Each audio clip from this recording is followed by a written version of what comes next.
Rising tensions in East Asia. As we've been reporting, Taiwan reporting the largest incursion to date by China into its airspace. They are flying Chinese aircraft in Taiwan airspace. 25 warplanes entered Taiwan's air defense identification zone Monday, just days after a warning from the United States. Joining me right now is Fox News senior strategic analyst, General Jack Keane. General, it's good to see you this morning on this very serious and really worrying story as we watch Taiwan and whether or not we are going to see a bigger incursion than these aircraft going in. And then I'll point out to this journal op-ed, this journal story this morning in the news section. China's message to America: we are an equal now. Your thoughts on what we're seeing out of China and whether or not we are going to see more in terms of Taiwan? Well, yes, Maria, you're absolutely right. It's likely it's going to be more because that's been the pattern now for well over a year. 2020 was the largest incursions of Taiwan's airspace that's ever occurred. And we are now in 2021, obviously, and that is increasing over 2020. This is the largest amount of aircraft that have ever been flown in Taiwan's air defense space. 18 fighters, 4 bombers, a couple of anti-submarine aircraft, etc. So this is significant in the sense of President Xi clearly is sending a message. Now, who is this message being sent to? One, he knows for a fact that intimidating and coercing Taiwan will not force their capitulation to give up and join mainland China. He knows that President Xi won a re-election on the basis of not doing that. So he and all these incursions do is stiffen Taiwan's resolve. So what's this message really about? I think it's 2 things. One is to the Biden administration. I think they were quite pushed back by the Biden administration when they took a similar strong stand supporting Taiwan and also an anti-China stand that the Trump administration took. You saw that reflection in the verbiage that the Chinese ministers were using at the Alaska talks between the Chinese and the United States. The second message, I think, also is to the Chinese people. And that is, I think President Xi clearly wants to absorb Taiwan. I think he has it in his mind to eventually do it by force if necessary. And he's also conditioning his domestic audience that there's problems here. And he's raising their awareness of that in the event that their conflict does take place. But I don't believe this is imminent. And certainly not before the Chinese Olympics. But the likelihood is increasing, Maria. All right, so you don't see it happening before the Chinese Olympics. It's a good point that you're making.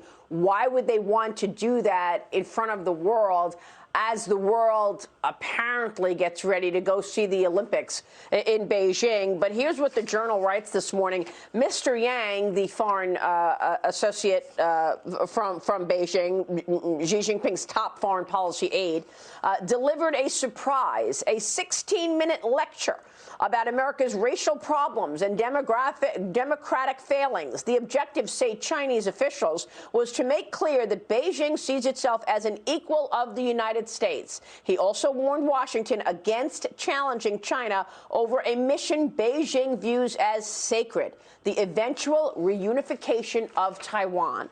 So clearly that came up in that meeting. But what I'm trying to understand is why the coronavirus did not come up in the Alaska meeting, General. I mean, this is a head scratcher. President Biden has been putting the coronavirus as its #1 priority. And yet we know Beijing and the CCP hid the virus, cornered the PPE in the world, allowed the coronavirus to escape its borders, no matter where it came from, allowed it to escape its borders and go all around the world and kill millions of people. I spoke with the former National Director of National Intelligence on Sunday Morning Futures. Here's what John Ratcliffe told me about that. The big winner in the 2020 election was Joe Biden. It was also China. And the fact that Joe Biden is not or his diplomats are not addressing this issue directly with China, I think really reflects that everything that they've said about China, about being tough, is just that. It's rhetoric, and the policies are really an attempt now to whitewash over this issue because they don't want the political narrative of China being the bad guy. And let me be real clear about this, Maria. Regardless of the origins, whether it was naturally occurring or an accident lab, China lied to the world. Once they became aware of the transmissibility of this from human to human transmissibility, China misrepresented and lied. They suppressed scientists and doctors and journalists and World Health Organization officials because they didn't want to be blamed for this. And as a result, they are a direct and proximate cause of more than 500,000 Americans who died in the past year. And the American people deserve accountability and answers for that, and Joe Biden should be getting those. General, we're not getting them, and all we see are more tests from Beijing. Look what happened to the Epoch Times in Hong Kong. 4 masked men walked into the Epoch Times wielding sledgehammers. A number of U.S. lawmakers now, including Congressman Devin Nunes, Rick Scott, condemning this attack on the Epoch Times' printing press in Hong Kong. This is the 5th time this site has been vandalized. Comes less than 18 months after intruders set fire to the same facility. They keep, barging into the printing warehouse and smashing machinery, General. Yeah, well, what's happening certainly in Hong Kong is President Xi has crushed their democracy. We've seen that happen as a result of the national security law that his People's Congress passed. But what's still there, and it's a good thing, is some vestiges of that democracy in the form of a free press. And the Epoch Times represents that. So what is the CCP doing?